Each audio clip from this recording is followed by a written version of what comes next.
ကိုယ့်ရဲ့ထဲမှာလေမထင်မှတ်ဖ ೇನೆ ငါးဟင်းလေးပဲဇက်တိုက်ချက်ဖြစ်တယ်လို့ဖြစ်သွားပါတယ်တကယ်တော့ပိုးကလေအသားနဲ့ငါးနဲ့ကိုမျှချက်တာပါနေတိုင်းဟင်းချက်ပြီးတော့နေတိုင်းဗီဒီယိုလေးတွေမရိုက်နိုင်တဲ့အခါကျတော့ဗီဒီယိုလေးတွေရိုက်ထားတာပြန်ကြည့်လိုက်တဲ့အချိန်မှာငါးဟင်းလေးပဲဖြစ်နေပါတယ်အဲ့တော့လေခုရက်ပိုင်းတော့ငါးဟင်းလေးပဲတစ်နေ့တစ်မျိုးချက်ပြပါမယ်ရှင်ဒီနေ့ကတော့ကကူရံငါးလေးတွေကိုပို့ကြော်မယ်တစ်ဝက်ကိုကြော်မယ်တစ်ဝက်ကိုချက်ပါမယ်အမျိုးသားငါးဟင်းလေးတွေချက်တယ်ဆိုရင်သူကတိတ်မစားဘူးပေါ့နော်အဲ့တော့သူ့တော့ကိုကြော်ပေးပါတယ်ကကူရံဆိုရင်လေအကောင်ကြီးပဲစားဖို့ရယ်ဈေးသွားရင်းနဲ့အကောင်သေးရလေးတွေ့တော့လေပိုးဝယ်လာလိုက်တာသူကငါပုံလားနဲ့အောင်တူတယ်အလေရိုးတရိုးပဲရှိရပေါ့နော်ဖိုးဟာငါးလေးကြီးဆိုရင်ချက်စားတာကိုပိုကြိုက်တယ်အဲ့တော့ကြက်သွန်အနီအဖြူရဲ့ခရမ်းချင်တီလေးနဲ့တေးသေးချာလေးစီတက်ပြီးတော့ချက်စားပါမယ်ငါးမှာစားနဲ့မုံဟင်းခတ်မုံလေးနဲ့ကိုရတာနေပြီးသားဆိုတော့ဟင်းနှင်းလေးနဲ့တေးသေးချာလေးလုံးပေးပါတယ်ငါးကအသားဟင်းလို့တော့မဟုတ်ဘူးပေါ့နော်သူကစီတက်တဲ့ခါမှာနည်းနည်းတတိထားပြီးတော့လုံးပေးရမယ်ငါးကြီးကြည်သွားမှာဆိုလို့ပေါ့နော်ဟင်းအနှဲ့လေးနဲ့ငါးနဲ့ဖြည်းဖြည်းချင်းစီစိတ်ရှိရှိလေးလုံးပေးပေါ့နော်အဲ့ဒါဆိုရင်ငါးဟင်းလေးက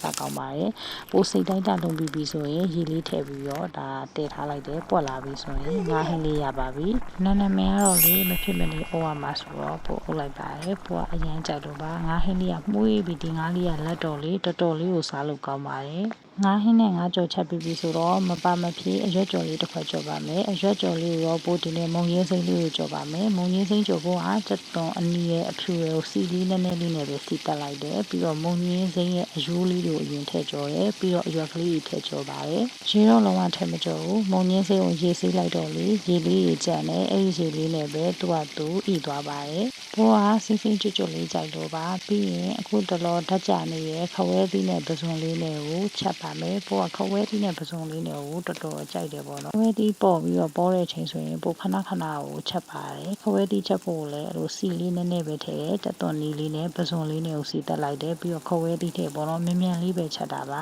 အရှောင်လေးလာအောင်နွန်းနွန်းလေးနဲ့နည်းနည်းထည့်လိုက်တယ်ရတာတော့ကတော့စားနဲ့စတီဗီလာလေးနဲ့နည်းနည်းထည့်ရေထည့်ပြီးတော့ပိုးတာချက်ထားလိုက်တယ်ပေါ့နော်စူလာပြီဆိုရင်ခဝဲသီးဟင်းလေးရပါပြီခွဲသီးဟင်းလေးကိုလေပိုးကစီကြံရေကြံလေးချက်တော့ထမင်းပူပူလေးနဲ့ဆန်းစားတာတော်တော်လေးကိုစားလို့ကောင်းပါတယ်အချူဟင်းလေးတွေပဲဖြစ်နေတော့လေထမင်းပုံမိတော့ငပိဆက်ဆက်လေးလည်းကျူလိုက်ပါတယ်ဒါဆိုရင်တော့ဒီနေ့ဟင်းတွေလေးရာလေးအရန်အောင်လိုက်ဖက်ပြီးတော့ထမင်းမိန်နဲ့ဟင်းတွေလေးပါပဲရှင်